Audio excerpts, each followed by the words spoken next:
So today I want to talk about one of my favorite mythological figures and share my depiction of him through my art while also giving insight into my process and design philosophy.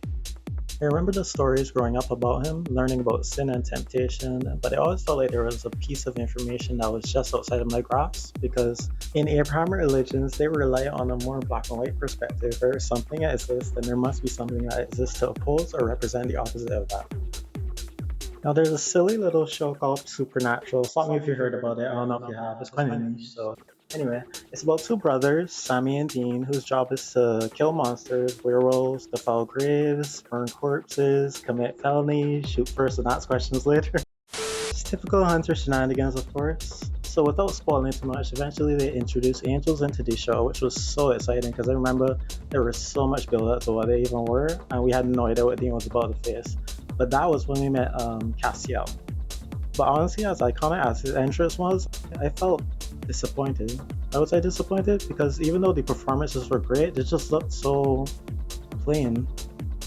Maybe it was creative direction or a lack of budget, I don't know. But that was ultimately where I began wondering what a depiction of an angel should really look like to me. When I think of an angel, everything down to its appearance, abilities, and physiology should challenge everything we know and understand about ourselves.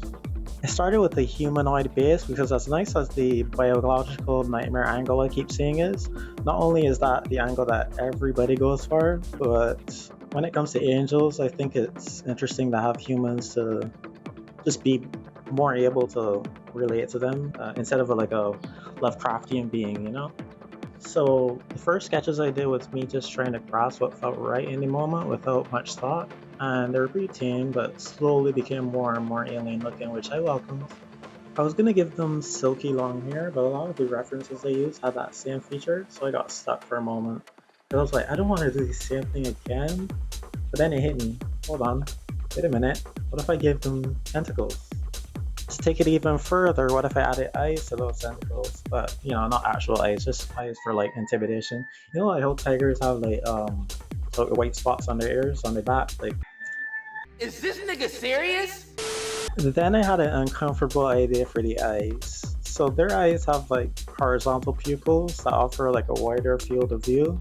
It allows them to detect potential threats like more easily since they're meant to be protectors. So I wanted to give them something that like just a tool that would help assist with that.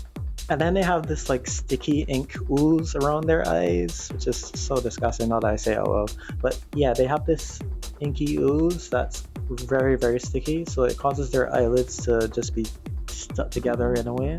So like they can't really blink, so they're always like perpetually like staring, which is really, really uncomfortable thought. But yeah.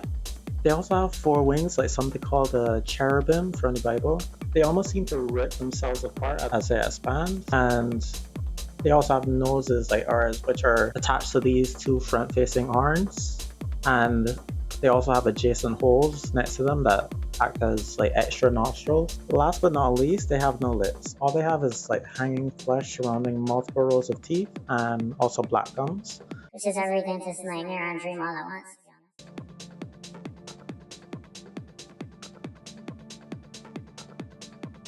Moving on from biology, there were a few things I added to further separate our similarity and understanding of them within the context of the world I created.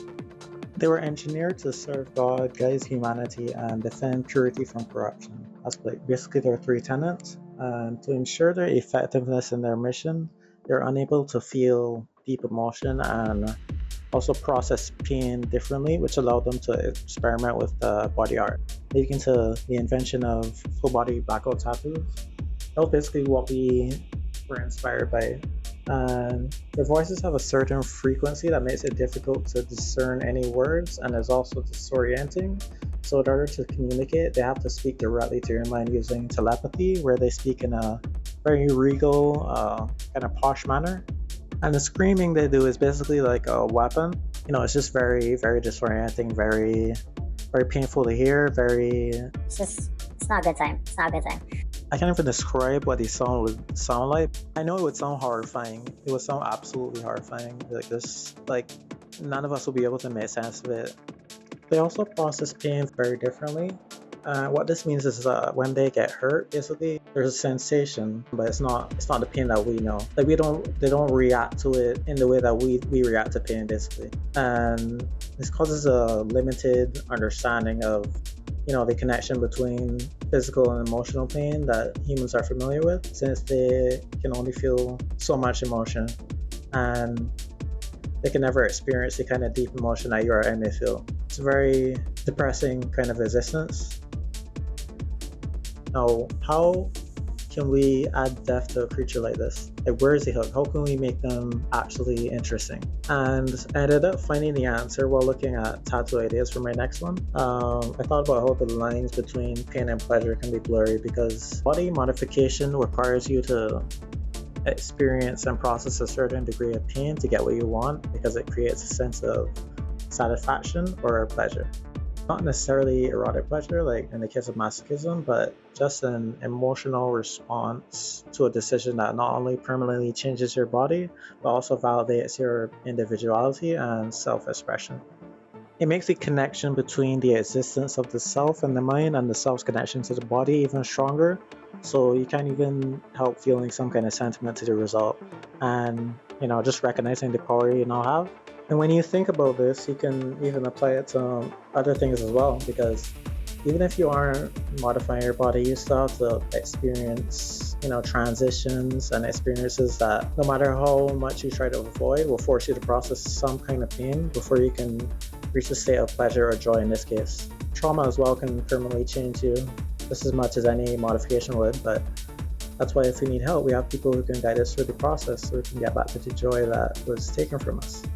So yeah, crazy tangent, but what I'm trying to say is that I think these angels would seek to explore that due to mere inklings of feelings that they're able to feel. They would essentially insatiably crave something that we ourselves would otherwise take for granted or be oblivious to, because it's so normal for us. It's so natural, so that we don't have to think about it. We just feel it.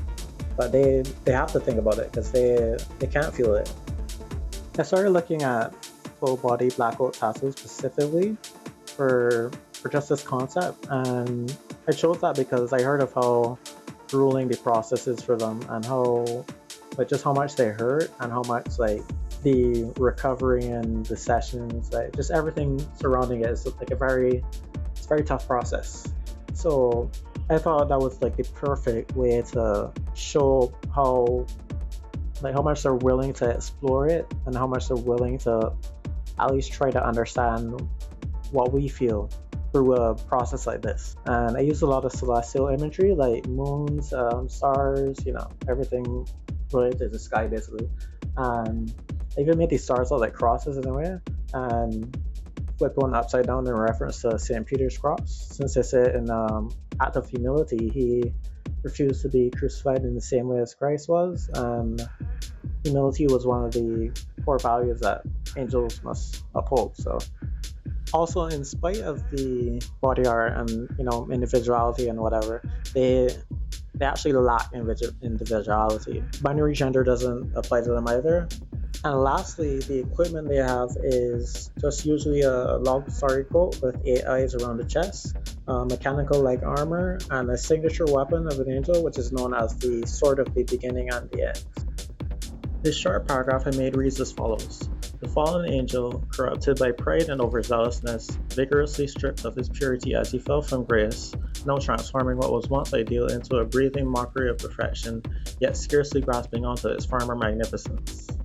Isaiah chapter 14 verse 12 says, How art thou fallen from heaven, O Lucifer, son of the morning? How art thou cast down to the ground, which thou who didst weaken the nations?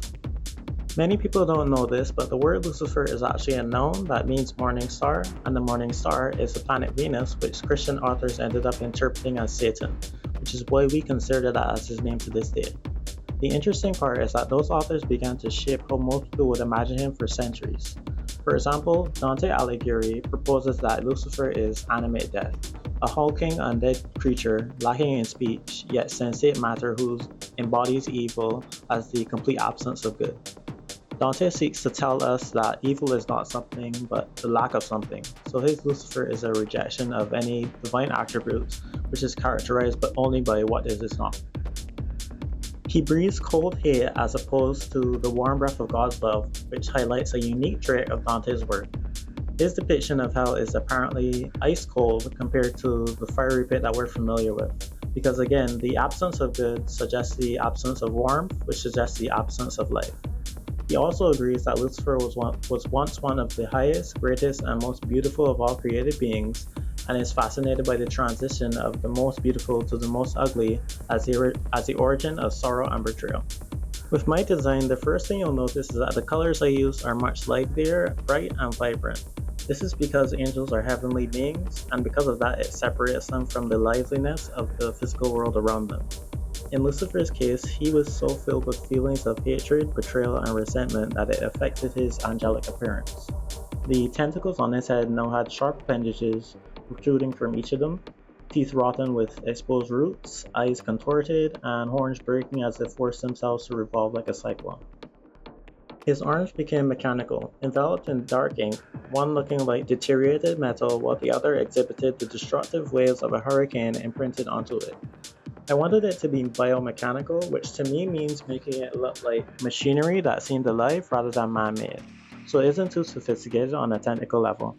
The leg armor was the best part because I wanted it to be the area that anchors the entire design, and rather than making it look edgier, I thought it would be clever to make the legs look almost like a roach. Because how funny would it be to make someone whose pride is their most defining trait, who was once known as the most beautiful of his kind, to be reduced to no more than a roach, one of the lowliest creatures on the earth. It's perfect, genius even. For the coat, I made it look very tattered because again, separated from the rest of its kind, but I also wanted a visual representation for that on the clothing itself. So what I ended up doing was drawing a hurricane on the right side of the chest with waves that seemed to suck in and slowly destroy a fractured cross. It speaks that all of the core values and everything he wants so far have been rejected and destroyed by the chaos within. Now listen, hello, listen to me, you listening? I can keep it real. I grew up in BIM, right? So when I think of chaos, the first thing that comes to mind is a hurricane. So you can see me using them a lot in my designs. Alright. Last but not least, we have 6 wings just like the seraphim, which I drew with gorgeous feathers because it is imperative that we keep at least some of the beauty he once had, not only as a reminder, but to maintain a sense of allure despite his horrifying appearance.